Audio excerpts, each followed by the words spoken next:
Assalamualaikum warahmatullahi wabarakatuh. Auzubillahi minasyaitonirrajim. Bismillahirrahmanirrahim. Kala ballatuk rimunal yatim. Sekali-sekali tidak, bahkan kamu tidak memuliakan anak yatim. Prasangka-prasangka bagi mereka dua golongan itu yang merasa mendapat ujian dari Allah, lalu kemudian dapat mengatasinya, lalu kemudian dalam dunia khayalan mereka hidup dalam kemuliaan karena berhasil melewati ujian Allah. Pun yang golongan kedua, ketika Allah mengujinya, Allah memberikan rizki yang terbatas, lalu ada dugaan prasangka buruk, pikiran negatif bahwa Allah menghinakan dirinya. Pada dua golongan ini, yang pertama ketika merasa bahwa dia memuliakan Allah namun dia tidak memuliakan anak yatim, sekali-sekali tidak, engkau tidak termasuk golongannya Rasulullah. Beban bagi mereka orang yang kaya yang memang seperti itu dalam Islam, mau tidak mau. Keharusan untuk memberi makan orang miskin, untuk memuliakan anak yatim, adalah dua hal yang mau tidak mau harus dilakukan bagi mereka yang memiliki harta berlebihan. Karena jika tidak, maka segala prasangka mereka bahwa Allah memuliakan mereka dengan ujian-ujiannya itu, mereka sanggup sehingga hidup dalam gelimangan kemewahan. Allah menegaskan di sini, sekali-sekali tidak ya, kau orang yang kaya, orang yang memiliki duit yang tidak terbatas, harta di mana-mana, kau tidak termasuk golongannya Rasulullah. Sekali-sekali tidak. Bahkan engkau tidak memuliakan anak yatim. Hartamu, rizkimu, baik dalam sugesti positif yaitu dari Allah atau sugesti negatif yaitu atas hak kemampuannya sendiri untuk mengumpulkan harta, itu level 2, itu harokatnya double. Itu orang yang semacam itu tidak. Kau tidak memuliakan anak yatim seperti Rasulku Muhammad. Ketika anak yatim melihat wajahnya itu seperti melihat ayah mereka, sebengal apapun, senakal apapun di hadapan Rasulullah, langsung sopan tiba-tiba. Saking cintanya kepada Rasulullah. Di mana orang-orang kaya di sekitar Mekah menganggap mereka itu tidak ada. Karena memang suku jahiliyah ini sangat melihat di belakang punggung seseorang itu siapa. Jika tidak memiliki pelindung, jika tidak memiliki seorang ayah, berat hidupnya, susah. Hal-hal yang semacam itu 1400 tahun lalu kalau masih berlaku pada saat ini, maka jangan dibilang kita memiliki peradaban yang mulia, memiliki peradaban yang high-tech.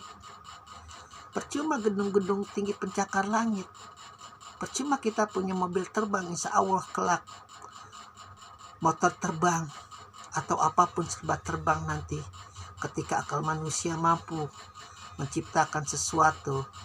Karena mau tidak mau, karena sudah kodratnya manusia itu memiliki keinginan untuk hidup nyaman, memiliki kemampuan untuk mengotak-atik ciptaan Allah menjadi lebih berguna, lebih bernilai, lebih bermanfaat. Setinggi apapun peradaban manusia, namun peradaban itu tidak memuliakan anak yatim, jatuh harga dirinya, jatuh nilainya di mata langit, jatuh. Karena Rasulullah sangat mencintai anak yatim. Pun kebetulan juga beliau juga seorang anak yatim. Ucapan-ucapan Abu Jahal, Abu Lahab, Abu Sufyan dan Abu Gosok lainnya bahwa Rasulullah itu memiliki gangguan jiwa, pikiran yang tersesat. Namun mereka tidak memuliakan anak yatim.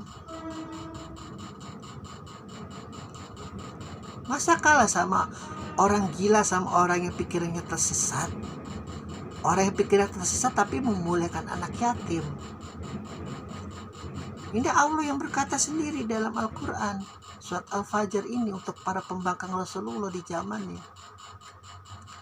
Sekali lagi, dugaan-dugaan, sugesti-sugesti kaum ateis yang mengatakan bahwa agama-agama yang berkembang di bumi ini adalah sebenarnya karena ketidakberdayaan manusia itu, ketakutan manusia itu untuk menghadapi zaman. Coba kalau tidak ada Al-Quran, kita tidak bisa itu menangkis serangan-serangan logika semacam itu. Baik mereka percaya atau tidak, ini sabda Rasulullah, sabda Allah yang dikumandangkan oleh Jibril kepada Rasulullah. Suka tidak suka, kalau mereka bisa membaca-baca bagaimana ajaran Rasulullah begitu memuliakan anak yatim. Kita tidak dilarang membangun sesuatu yang luar biasa, spektakuler, wajar. Karena memang hak, sekali lagi Fatimah mengatakan, memang hak manusia itu untuk bersenang-senang pada dasarnya, keinginannya. Makanya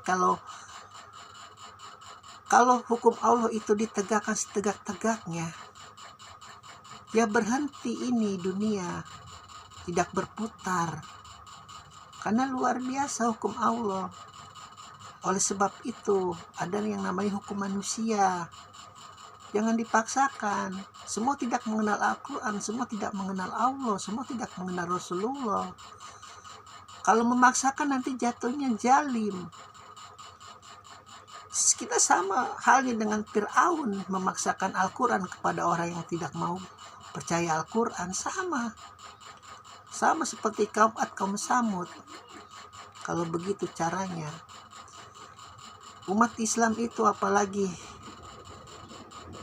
bagi mereka yang mengakui pejuang Islam itu, ada kode etik, ada etika Al-Quran, etika Rasulullah, etika Ali, etika Umar, etika Abu Bakar, etika Utsman,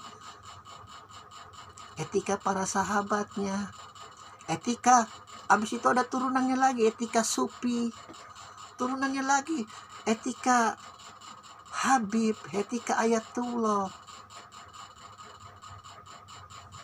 Tidak bisa kita memaksakan sesuatu hal yang tidak mau orang itu ingin membukanya, ingin menelaahnya, ingin mempelajarinya. Namun bagi seseorang yang benar-benar ingin mencari Tuhan itu apa, pasti tertarik. Seperti magnet yang seperti pernah diuraikan, akan tertarik dengan sendiri kepada Islam, kepada Al-Quran, kepada Allah. Tanpa perlu argumen, tanpa perlu retorika apapun. Cukup saja baca Al-Quran. Cukup saja telaah dengan pemahaman akal batin dan hawa nafsunya yang ia punya. Kan ini mukjizat yang paling nyata. Tidak perlu Rasulullah mempunyai mukjizat berupa ajab-ajab kepada umatnya. Kalau tidak percaya 3 kali, tidak mau berbuat hidup baik, masih meneruskan cara-cara jahiliyah di sekitar Ka'bah dan di sekitar Mekah dan Madinah, ya sudah. Kalau tiga kali tidak mau, akhirnya jalan apa yang dicapai pada saat itu? Ya berperang.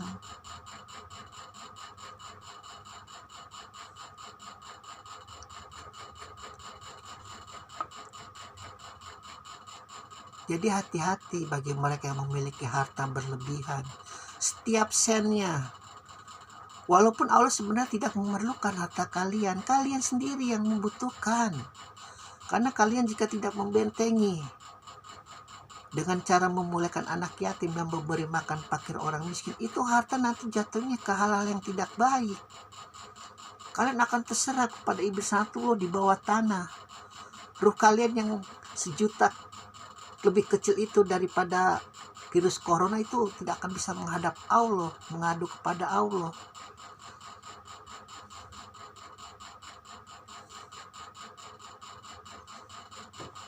Alhamdulillahirabbil alamin.